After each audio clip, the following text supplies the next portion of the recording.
नमस्कार, जय हिंद, राम राम सभी प्यारे बच्चों को। कैसे हैं आप सभी? उम्मीद करता हूँ अच्छे होंगे, स्वस्थ होंगे, बेहतर होंगे। मैं आप सभी का एजुकेटर संदीप सिवाच स्वागत करता हूँ आप सभी का एग्रीकल्चर एनिमल हस्बेंड्री के इस सेशन में। तो जितने भी बच्चे मेरे साथ जुड़ चुके हैं, एक बार फटाफट बता दीजिएगा। ऑडियो वीडियो एकदम परफेक्ट है, क्लियर है, ओके है। और मेरे बच्चों, आज की क्लास में हम एग्रीकल्चर हमने कवर कर ही लिया था, एनिमल हस्बेंड्री को भी कवर कर लेते हैं, ठीक है। तो आज की जो क्लास है ये अपनी लास्ट क्लास रहने वाली है। इसके बाद अपना एग्रीकल्चर एनिमल हस्बेंड्री सेक्शन भी बहुत अच्छे ढंग से क्या हो जाएगा, कवर हो जाएगा, ठीक है मेरे बच्चों। कल लास्ट में मैंने आपको भैंसों के टाइप बताए थे, प्रकार बताए थे कि भैंस जो है यहाँ दो प्रकार की प्रजातियां हैं। एक भारतीय भैंस है जिसे जलीय भैंस बोलते हैं, और एक विदेशी भैंस है जिनको हम दलदली भैंस बोलते हैं।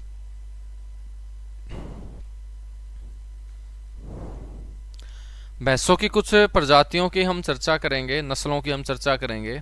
तो सबसे पहले हम बात करेंगे किसकी? मुर्रा भैंस। मुर्रा भैंस के बारे में आप लोगों ने सुना होगा।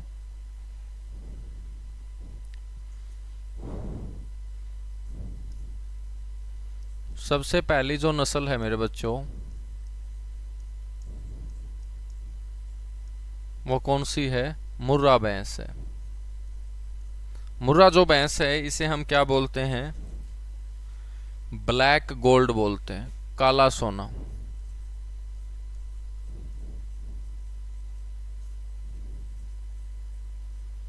ब्लैक गोल्ड या काला सोना कौन सी भैंस की नस्ल को कहा जाता है? मुर्रा भैंस की नस्ल को मेरे बच्चों ब्लैक गोल्ड हम बोलते हैं। इसके अलावा और इसे क्या बोलते हैं? इसको आइसर ट्रैक्टर बोलते हैं,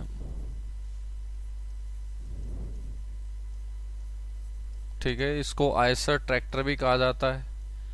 इसको खुंडी भी कहा जाता है, खुंडी, ठीक है। और ये सबसे लोकप्रिय नस्ल है मेरे बच्चों भैंसों के अंदर।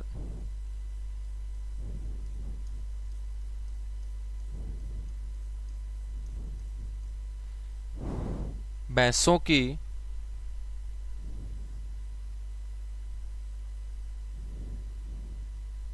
नमस्कार भाई, नमस्कार सभी को। भैंसों की ये क्या है? सबसे लोकप्रिय नस्ल है। लोकप्रिय का मतलब क्या होगा? लोगों के बीच प्रिय है ये, सबसे ज्यादा इसी को पालते हैं किसान। मुर्रा, ठीक है।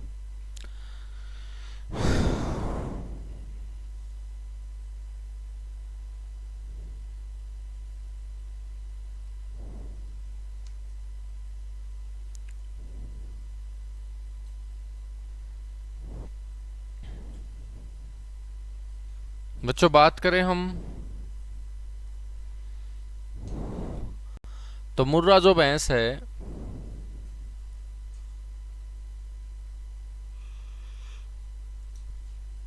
सबसे ज्यादा दूध देने वाली भैंसों में भी शामिल है।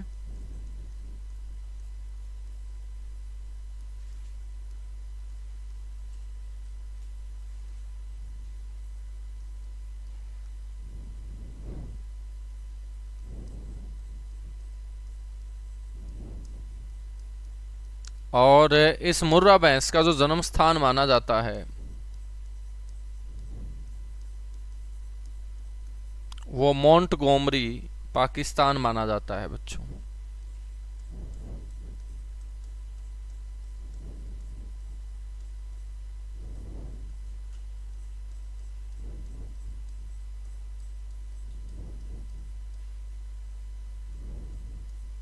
मोंटगोमरी पाकिस्तान इसका जन्म स्थान माना जाता है। यदि हम बात करें कि भारत के अंदर जो भैंस है उनकी कितनी प्रजातियां पाई जाती हैं, तो सारी की सारी हमें एक साथ ही पढ़ लेंगे। तो भारत में भैंसों की मुख्यतः 17 नस्लें पाई जाती है बच्चों। भारत में मुख्यतः भैंसों की कितनी नस्लें?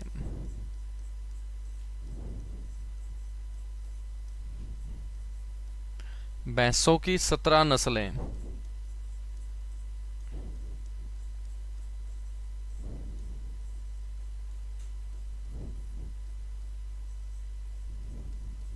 पाई जाती है। ठीक है, तो भारत में मुख्यतः भैंसों की कितनी नस्लें पाई जाती हैं मेरे बच्चों?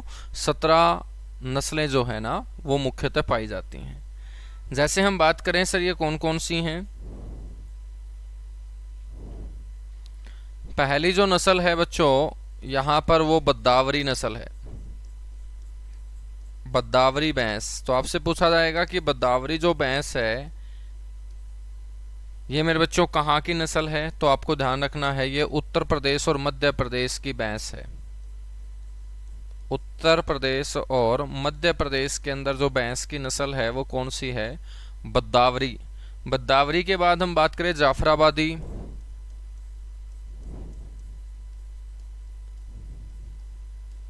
जाफराबादी जो भैंस है मेरे बच्चों ये नस्ल है गुजरात राज्य की। कौन से राज्य की? गुजरात राज्य की। नेक्स्ट हम बात करें मराठवाड़ी,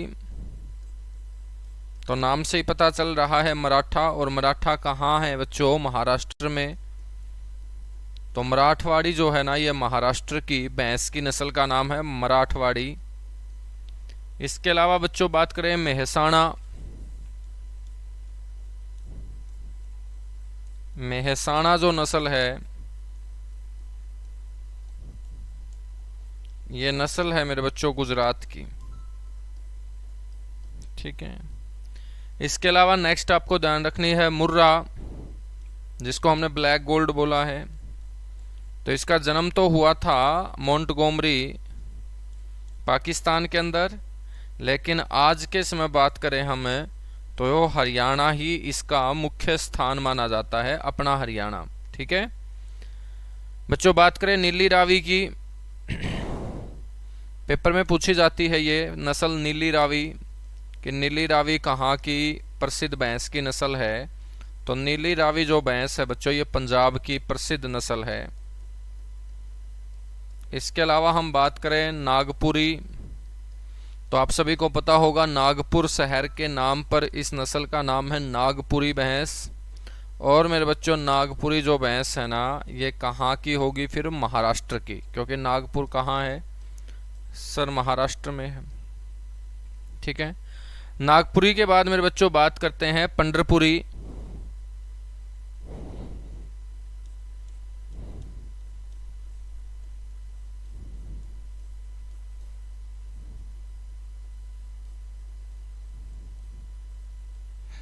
पंढरपुरी जो भैंस है ना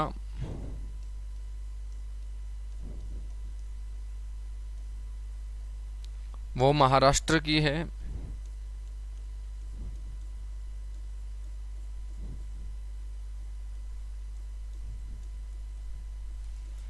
और नेक्स्ट है सूरती भैंस।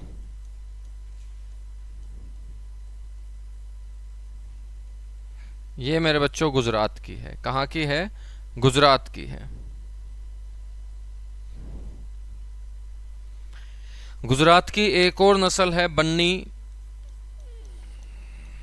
बन्नी जो नस्ल है मेरे बच्चों भैंसों की ये भी गुजरात की है। और एक है भैंस की नस्ल टोडा। टोडा वैसे एक जनजाति है और टोडा जनजाति के लोग जिस भैंस को पालते हैं उसको टोडा भैंस ही हम बोलेंगे। तो ये नोट कर चुके होंगे साथ के साथ आप लोग। टोडा जो भैंस है ना मेरे बच्चों, तो टोडा एक जनजाति है और इस जनजाति के लोग जिस भैंस को पालते हैं वो नीलगिरी पर्वत पर पालते हैं। और नीलगिरी पर्वत है बच्चों कौन से राज्य के अंदर? सर तमिलनाडु के अंदर। तमिलनाडु के अंदर एक और नस्ल है वर्गर, या ऐसे बोल सकते हैं वर्गुर। भैंस की एक और नस्ल है वर्गुर, और ये वर्गुर नस्ल भी कहाँ की है?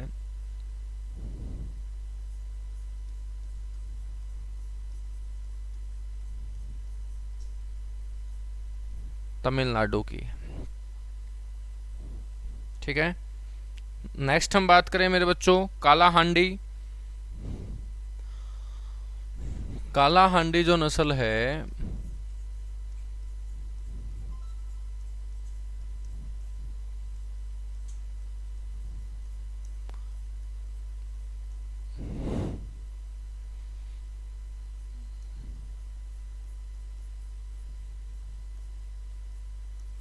काला हांडी जो भैंस नस्ल है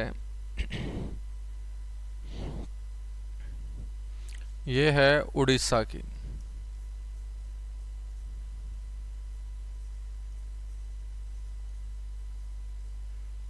ठीक है। इसके अलावा हम बात करें छत्तीसगढ़ी,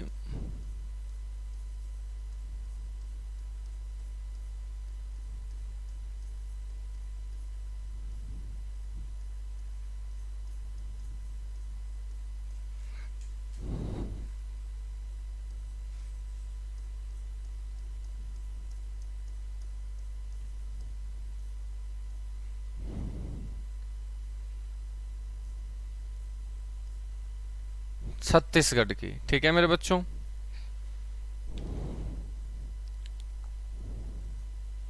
और एक है गोजरी, ये हिमाचल प्रदेश की है।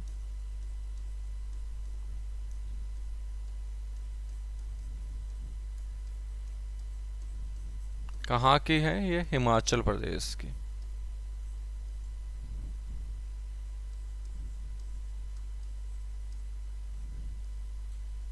ठीक है बच्चों, इतनी सी बातें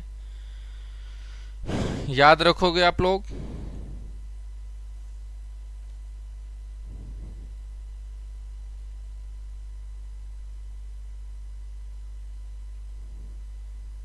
चलेगा। कुछ महत्वपूर्ण और हम क्वेश्चन डिस्कस करते हैं भैंसों से। तो आपसे कोई पूछ ले कि भैंसों की सबसे हिंसक नस्ल कौन सी है, मतलब सबसे खतरनाक भैंस जिसको फंस जाओगे तो सींग से उठा के पटकेगी तुम्हें। तो मेरे बच्चों ध्यान रखना है कि भैंसों में सबसे हिंसक नस्ल है टोडा। भैंसों में सबसे हिंसक नस्ल कौन सी है? टोडा। और ये टोडा नस्ल कहाँ पाली जाती है? तमिलनाडु में। बच्चों बात करें सबसे ज्यादा वजनी जो भैंस है या वजनी नस्ल, ठीक है, भैंसों में या सर्वाधिक भार वाली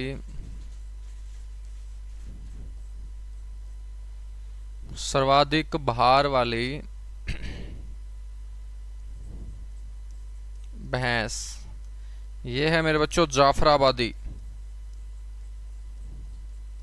और जाफराबादी जो नस्ल है ये हमने पढ़ी ही थी, गुजरात की नस्ल है।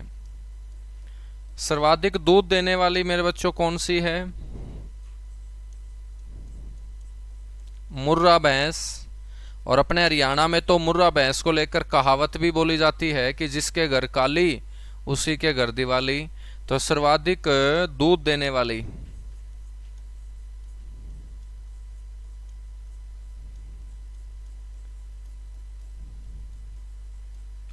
और हरियाणा में सबसे ज्यादा दूध देकर जिसने विश्व रिकॉर्ड बनाया था ना मेरे बच्चों, तो जो मुर्रा भैंस सबसे ज्यादा दूध देकर पूरी दुनिया में सबसे ऊपर रही थी वो सरस्वती भैंस थी। और सरस्वती भैंस अपने हरियाणा के हिसार जिले के अंतर्गत आने वाली तहसील उकनाला और उकलाना तहसील का एक गांव है लितानी। और लितानी गांव का किसान सुखबीर डंडा, तो सुखबीर डंडा किसान की भैंस थी सरस्वती, जिसने सबसे ज्यादा रिकॉर्ड तोड़ दूध देकर मेरे बच्चों ये रिकॉर्ड बनाया था। और इससे पहले ये पाकिस्तान की मुर्रा भैंस के पास रिकॉर्ड होता था। तो उस रिकॉर्ड को तोड़ के अपने लितानी गांव के किसान सुखबीर डंडा की जो भैंस है जिसका नाम सरस्वती उन्होंने रखा था मेरे बच्चों, उस भैंस ने विश्व रिकॉर्ड बनाया था। ठीक है, बाद में उस किसान ने वो भैंस बेच दी थी और पंजाब के किसानों ने उसको खरीद लिया था। तो सर्वाधिक दूध देने वाली जो भैंस है ना वो मुर्रा भैंस है। और मेरे बच्चों मुर्रा भैंस जो है ये अपने कहाँ पाली जाती है? जींद के अंदर, हिसार के अंदर। सबसे ज्यादा भैंस आज के समय हिसार में है, जींद के अंदर, हिसार के अंदर, भिवानी के अंदर। यहाँ के किसान ज्यादा तवज्जो देते हैं किसको? मुर्रा को। ठीक है बच्चों, तो सर्वाधिक दूध देने वाली भैंस है ये।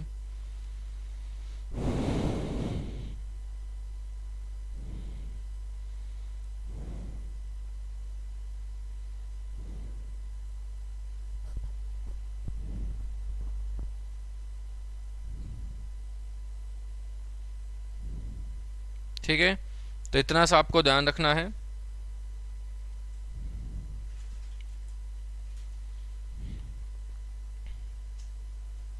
भैंसों के अंदर कुछ रोग भी आते हैं मेरे बच्चों, कुछ बीमारियां भी आती हैं, वो भी आपको ध्यान रखना है। ठीक है, कौन कौन से रोग आते हैं? भैंसों की बीमारी याद रखिएगा।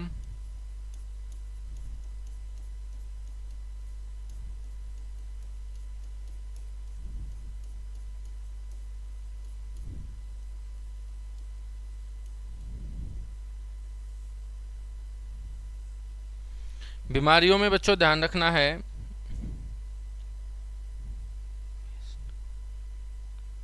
नंबर 1 है मेस्टाइटिस।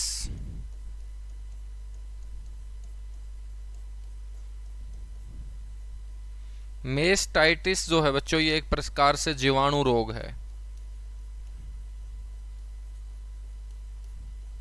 ठीक है, इस रोग में क्या होता है, जो भैंस के थन होते हैं ना मेरे बच्चों, उस थन के अंदर क्या आ जाती है, सूजन आ जाती है। ठीक है, उसको बोलते हैं मेस्टाइटिस। क्या बोलते हैं? मेस्टाइटिस। दूसरी बीमारी है खुरपका बीमारी, इसको बोल देते हैं खुरपका रोग या मुंह पका रोग।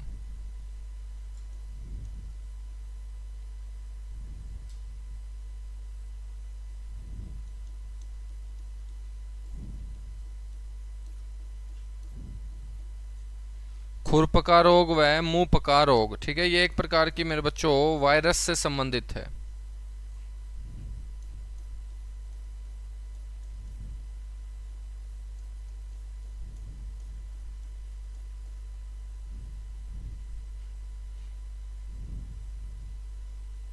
ठीक है, खुरपका रोग और मुंह पका रोग।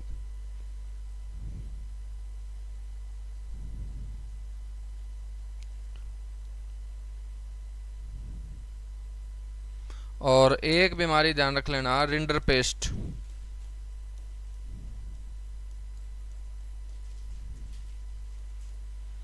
कौन सी बीमारी? रिंडरपेस्ट बीमारी। ठीक है, तो ये भैंसों की बीमारी आपको ध्यान रखनी है।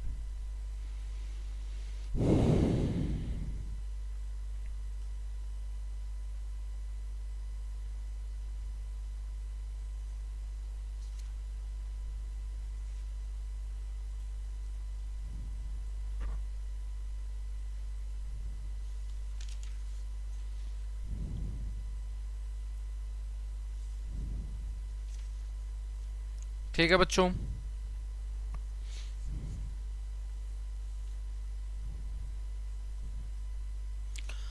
ठीक है, तो इतना सा आपको ध्यान रखना है। और बाकी जो और पशु हैं इतना आपको पढ़ने की ज़रूरत है नहीं। ठीक है, सबसे मेन जो पूछे जाते हैं वो गाय और भैंसों से ही क्वेश्चन पूछे जाते हैं, या इसके अलावा एक और टॉपिक है जहाँ से क्वेश्चन पूछ लिए जाते हैं आपके पेपर में। तो इतना सा ही पढ़ना है, ऐसा नहीं है कि आपको पीएचडी करनी है भैंस और अन्य पशुओं के ऊपर। तो एक आपसे पूछ लिया जाता है पशुओं की गर्भावधि के बारे में।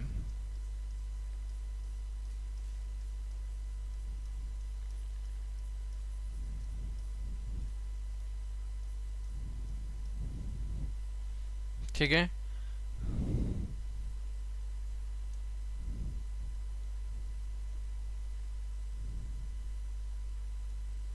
तो पशुओं की जो गर्भावधि है ना बच्चों, उसके बारे में आपसे पूछ लिया जाता है।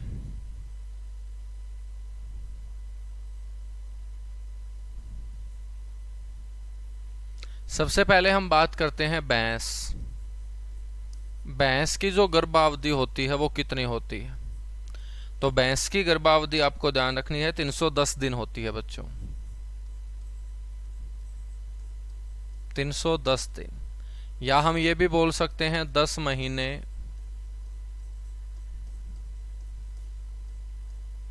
व 10 दिन। ठीक है,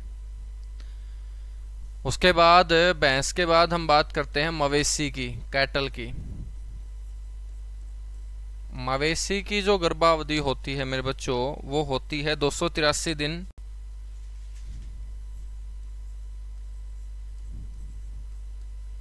या हम बोल सकते हैं 9 महीने 9 दिन।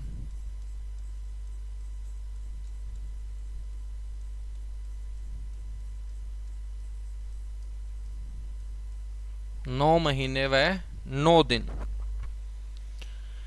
इसके बाद मेरे बच्चों आपको ध्यान रखना है बेड, तीसरे नंबर पे। बेड की जो गर्भावधि होती है वो होती है 145 दिन। ठीक है। बेड के बाद बकरी की बात करें तो मेरे बच्चों बकरी की जो गर्भावधि होती है, बच्चे को जन्म देने का समय होता है, वो 155 दिन होता है। कितने दिन होता है? 155 दिन। यदि हम बात करें कुतिया की, कुतिया की 62 दिन, मतलब 2 महीने 2 दिन। ठीक है बच्चों। घोड़ी की हम बात करें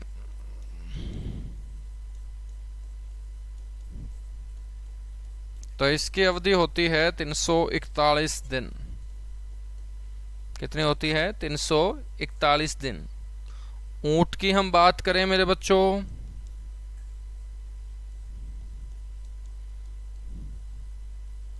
तो 390 दिन। कितने दिन? 390 दिन। खरगोश की बात करें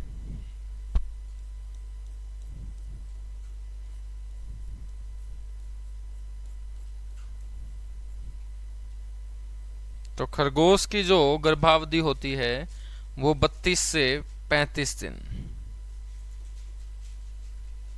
और यदि आपसे कोई पूछ ले बिल्ली की गर्भावधि तो आप बोलेंगे 56 से 64 दिन।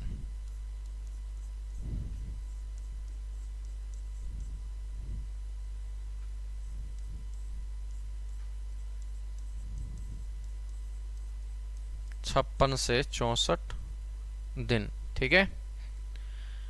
तो इतना सा आपको एनिमल हस्बेंड्री पशुपालन में कवर कर लेना है। बहुत बढ़िया भाई।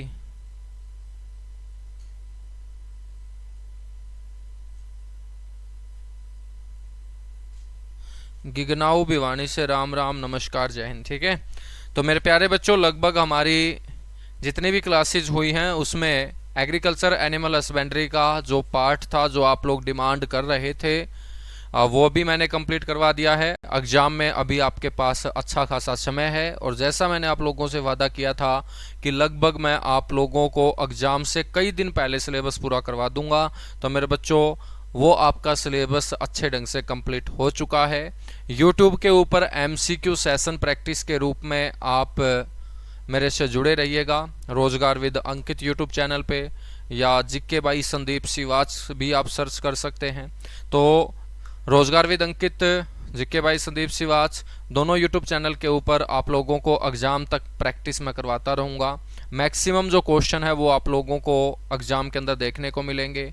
मैंने मेरी तरफ से ईमानदारी से पूरा एफर्ट किया है आप लोगों को एक्यूरेसी के साथ अच्छे तरीके से पढ़ाने का, और ये पूरा का पूरा जो है वो आपका रिजल्ट बताएगा। और उम्मीद करता हूँ आप जी तोड़ मेहनत कर रहे होंगे, और सबसे ज़्यादा जो सिलेक्शन है वो आप यहाँ से निकालने का काम करेंगे, और सिलेक्शन के बाद हम ज़रूर मिलेंगे। ठीक है।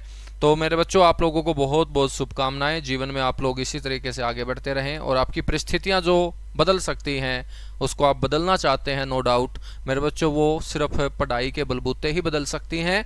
बाकी हमारे पास कोई और ऑप्शन ही नहीं है, ना आपको कोई दूसरा ऑप्शन ढूंढना चाहिए, क्योंकि छाँव के अंदर बैठ के, पंखे के नीचे बैठकर जो मेहनत की जा सकती है बच्चों, वो फिर और फील्ड में नहीं की जा सकती। और फील्ड में बहुत ज़्यादा पसीने आएंगे मेहनत करते हुए। तो पढ़ाई के अंदर आप लोगों को बिना पसीने वाली मेहनत करनी है, यानी कि पंखे के नीचे बैठ के किताबें ही तो पढ़नी है। ठीक है। लगातार आप पढ़ो, थोड़ा पढ़ो, लेकिन रेगुलर पढ़ो, कंटिन्यूटी के साथ पढ़ो। कुछ नया सीखने की कोशिश करो। कोई चीज़ आपको नहीं आती है, परेशान करती है, तो उसको आसान बनाने की कोशिश करो, क्योंकि पढ़ाई के अंदर हमेशा अच्छा वही कर पाया है जिसने अपना मेथड बदला है, जिसने पढ़ाई को अपने लिए आसान बनाया है। तो मेरे बच्चों, यदि आप रट्टे मारोगे तो ये पढ़ाई आप लोगों को परेशान करेगी, लेकिन यहाँ शब्दों को तोड़कर, शब्दों के अच्छे से मीनिंग को जानकर आप आगे बढ़ोगे तो ये पढ़ाई आपको मज़ा देगी। और एक बार पढ़ाई में मज़ा आना आप लोगों को शुरू हुआ, उसके बाद आपका मन कहीं नहीं लगेगा। और जिसका मन पढ़ाई में लग जाता है तो मेरे बच्चों फिर हर जगह वो इज्जत पाता है। चाहे घर की बात करूं, चाहे समाज की बात करूं, XYZ कहीं भी चले जाना, मेरे बच्चों आपकी सबसे ज़्यादा इज्जत, रिस्पेक्ट जो होगी ना, वो पढ़ाई के बलबूते ही होगी। तो आप लोगों का बहुत बहुत धन्यवाद। ठीक है, और मेरे से कोई गलती हुई हो क्लास में, मैंने किसी को बुरा बोला हो, किसी के ऊपर मैं गुस्सा हुआ हो, तो तहे दिल से मैं आप लोगों से सॉरी बोलता हूं, क्योंकि आप लोगों की भावनाओं को ठेस पहुंचाने का मेरा कोई मकसद कभी रहता नहीं है। यदि कभी गुस्सा हुआ होगा तो वो आप लोगों के लिए हुआ होगा, आप लोगों की भलाई के लिए हुआ होगा, क्योंकि सीधी सी बात है कि डाटा भी उसी को जाता है जो अपना होता है, जिसके ऊपर हक होता है। ठीक है, तो मेरे प्यारे बच्चों, आप लोगों का बहुत बहुत शुक्रिया अदा, और बहुत अच्छा लगा आप लोगों को पढ़ाकर, आप लोगों को इतना कंटेंट सिखाकर। ठीक है, thank you, bye bye, love you आप सभी को।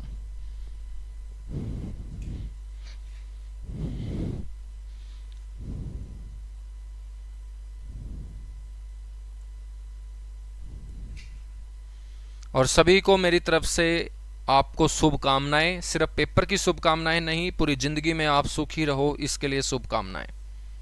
Thank you.